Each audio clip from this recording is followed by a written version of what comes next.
UFC Fight Night 116 looked unappealing in comparison to the boxing megafight between Gennady Golovkin and Canelo Alvarez that was happening at the same time.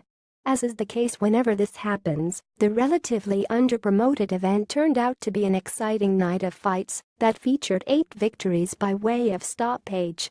It may have taken Luke Rockhold 469 days to step back inside the UFC's octagon, but when he entered the cage at UFC Fight Night 116 it looked as though he hadn't missed a beat.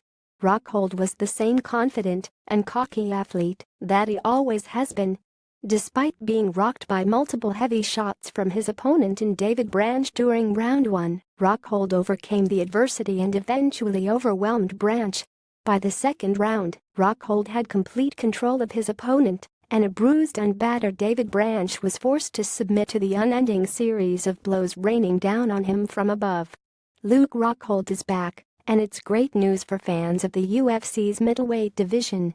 For those who tuned into the Gennady Golovkin vs Canelo Alvarez battle, Mike "Platinum" Perry may have been the first man you saw from the UFC's action from Pittsburgh.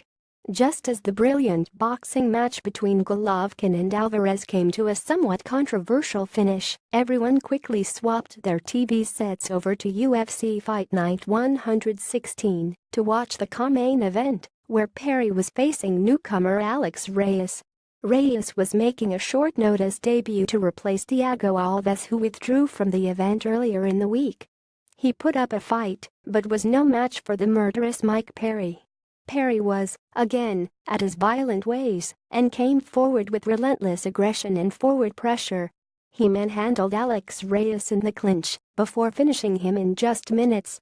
"What's better?" Perry called out Robbie Lawler as his next opponent. Uriah Hall was in a world of pain just 2 minutes into his contest with Krzysztof Jotko at UFC Fight Night 116, but managed to survive the brutal onslaught and eventually go on to win the fight. Jotko landed a crisp uppercut on the chin of Hall that opened the doors for a flood of heavy shots that would land on Hall's head and body. The fight was nearly over. It looked as though Uriah Hall was done. But somehow, he saw it to the start of the second round, and once there he was able to land a devastating right hand on the chin of Jotko that would send him straight to the floor.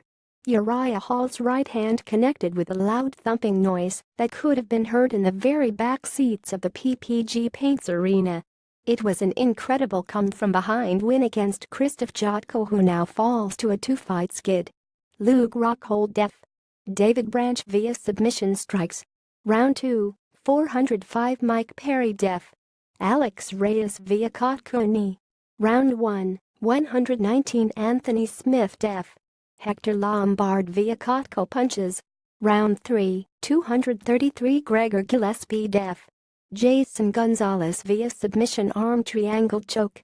Round 2, 211 Kamaru Usman def. Sergio Moraes via knockout punch.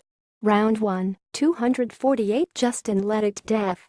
Zhu Enyanwu via split decision 28-29, 29-28, 2928 Olivier Aubin-Mercier def. Tony Martin via South Dakota 29-28, 28-29, 2928 Daniel Spitz def. Anthony Hamilton via TKO punches.